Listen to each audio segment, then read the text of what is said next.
Hi food lovers. உங்கள் அத்தனை பேரையும் மீண்டும் சந்திப்பதிலே மகிழ்ச்சி. laksbhojanaல இன்னைக்கு என்ன டிஷ்னு கேட்டிங்கன்னா ஒரு நார்த் இந்தியன் டிஷ். பன்னீர் பட்டர் மசாலாக்கு அடுத்தபடியாக நார்த் இந்தியன் டிஷ்ஷில் காமனாக எல்லாரும் விரும்பி சாப்பிடக்கூடிய ஒரு டிஷ்ஷு பாலக் பன்னீர். இந்த பாலக் பன்னீர் செய்கிறது ரொம்ப ஈஸி.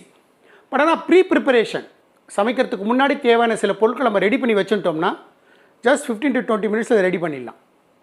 அது மாதிரி தான் நான் சில விஷயங்களை ரெடி பண்ணி வச்சுட்டுருக்கேன்.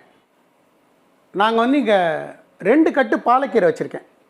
பாலக்கீரையை வாங்கிட்டு நல்லா அந்த இலைகளை வாஷ் பண்ணிவிட்டு நல்லா பாயிலிங் வாட்டரில் ஒரு அரை ஸ்பூன் உப்பு ஒரு அரை ஸ்பூன் சர்க்கரை போட்டு அந்த இலைகளை அதில் போட்டிருக்கேன்.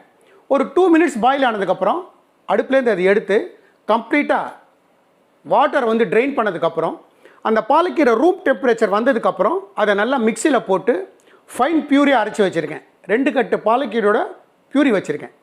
அதே மாதிரி அந்த பக்கம் இது என்னென்னு கேட்டிங்கன்னா 2 ஸ்மால் சைஸ் வெங்காயம், 2 ஸ்மால் சைஸ் தக்காளி, 2 பச்சை மிளகா, ஒரு சிறு துண்டு இஞ்சி, ஒரு 4 பல்லு பூண்டு, ஒரு 8 முந்திரி நல்லா ஒரு பாத்திரத்தில் தண்ணி நல்லா கொதிக்க வச்சுட்டு இந்த வெங்காயம் தக்காளியெல்லாம் க்யூப்ஸாக கட் பண்ணிவிட்டு மற்ற இந்த இஞ்சி பச்சை மிளகா முந்திரி எல்லாம் அந்த பாயிலிங் வாட்டரில் போட்டு தக்காளி குழஞ்சி வேகிற வரைக்கும் நல்லா வேக வச்சு எடுத்துட்டு அந்த வாட்டரை ஃபுல்லாக எக்ஸஸ் வாட்டரை ஃபுல்லாக ட்ரெயின் பண்ணிவிட்டு மறுபடியும் அந்த இதை ரூம் டெம்பரேச்சர் வந்ததுக்கப்புறம் அதையும் மிக்சியில் போட்டு ஃபைன் பியூரி அரைச்சி வச்சுருக்கேன். அந்த ஃபைன் பியூரி அரைச்சி வச்சதும் இங்கே இருக்குது.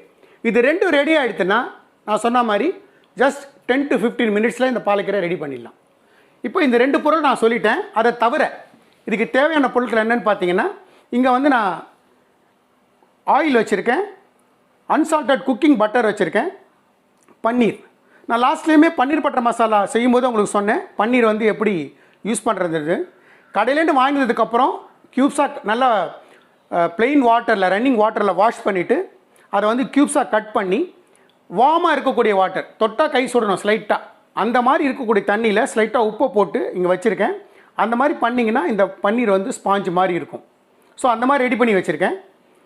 தாளிக்கிறதுக்கு ஏற்கனவே சொன்ன மாதிரி எண்ணெயும் வெண்ணெயும் வச்சுருக்கேன்.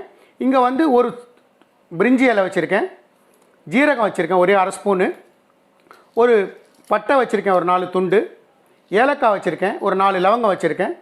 இது இல்லாமல் இங்கே கரம் மசாலா வச்சுருக்கேன் 1 ஸ்பூனு.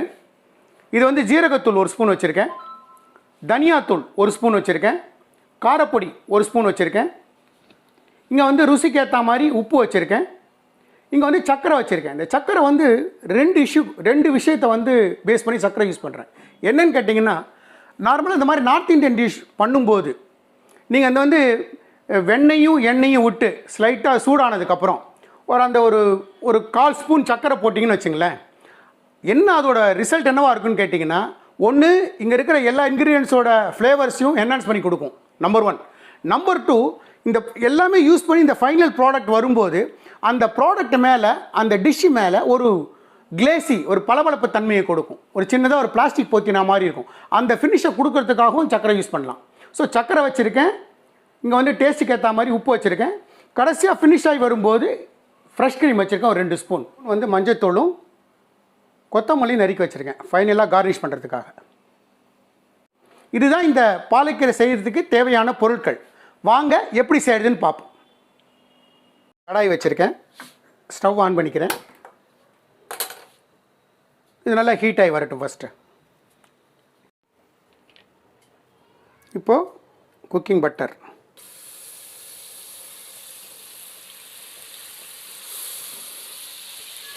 இது கூடவே எண்ணெய்,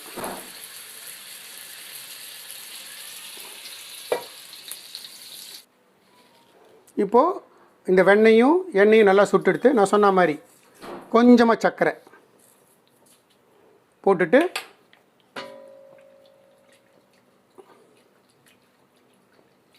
ஒரு சின்னதாக ஒரு கிளறி கொடுத்துருங்க. கொடுத்துட்டு பிரிஞ்சி இலை, ஜீரகத்தூள், அது கூடவே பட்டை லவங்கம் ஏலக்காய்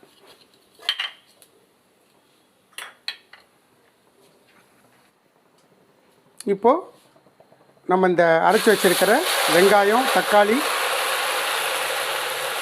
முந்திரி பருப்பு, பச்சை மிளகாய், இஞ்சி, பூண்டு அதை இதில் சேர்த்துருவோம்.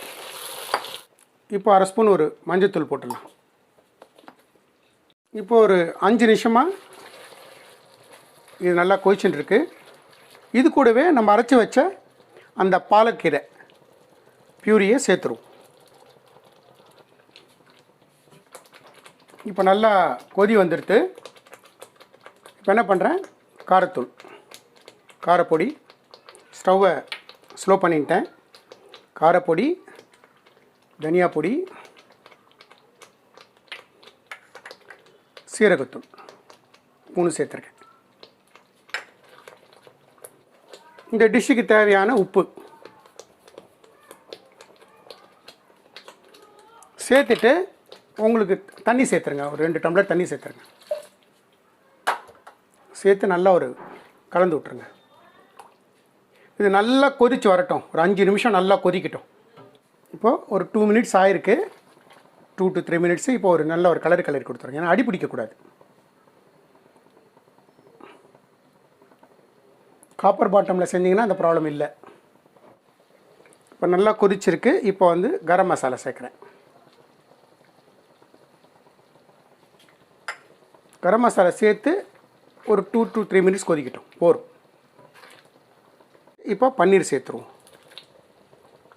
பன்னீர்ஸ் வந்து நம்ம க்யூப்ஸாக சின்னதாக கட் பண்ணியிருக்கேன்.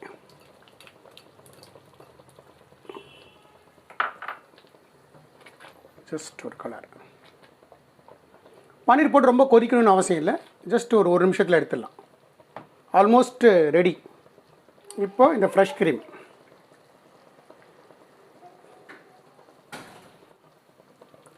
ஆட் பண்ணிட்டேன். இப்போ நான் ஸ்டவ் ஆஃப் பண்ணிட்டேன். Dish ready. பாருங்கள், சர்விங் பவுலில் போட்டு எப்படி இருக்குன்னு காட்டுறேன். பாலக் பன்னீர் ரெடி. இது வந்து நான் ஏற்கனவே சொன்ன மாதிரி சப்பாத்தி, பூரி, பட்டர் நான், கார்லிக் நான், இந்த மாதிரி ஐட்டத்து கூட ஃபென்டாஸ்டிக்காக இருக்கும். நான் என்ன மெஷர்மெண்ட் சொல்லியிருக்கேனோ அந்த மெஷர்மெண்ட்லேயே செஞ்சு பாருங்கள். நிச்சயமாக நல்லா வரும்.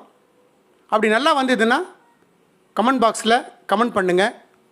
இந்த வீடியோ உங்களுக்கு பிடிச்சிருந்ததுன்னா, இந்த டிஷ் உங்களுக்கு பிடிச்சிருந்ததுன்னா லைக் பண்ணுங்கள், ஷேர் பண்ணுங்கள். இந்த சேனலை மட்டும் சப்ஸ்கிரைப் பண்ண மறக்காதீங்க. மீண்டும் வேறொரு டிஷ்ஷோட உங்களை நான் சந்திக்கிறேன். தேங்க்யூ.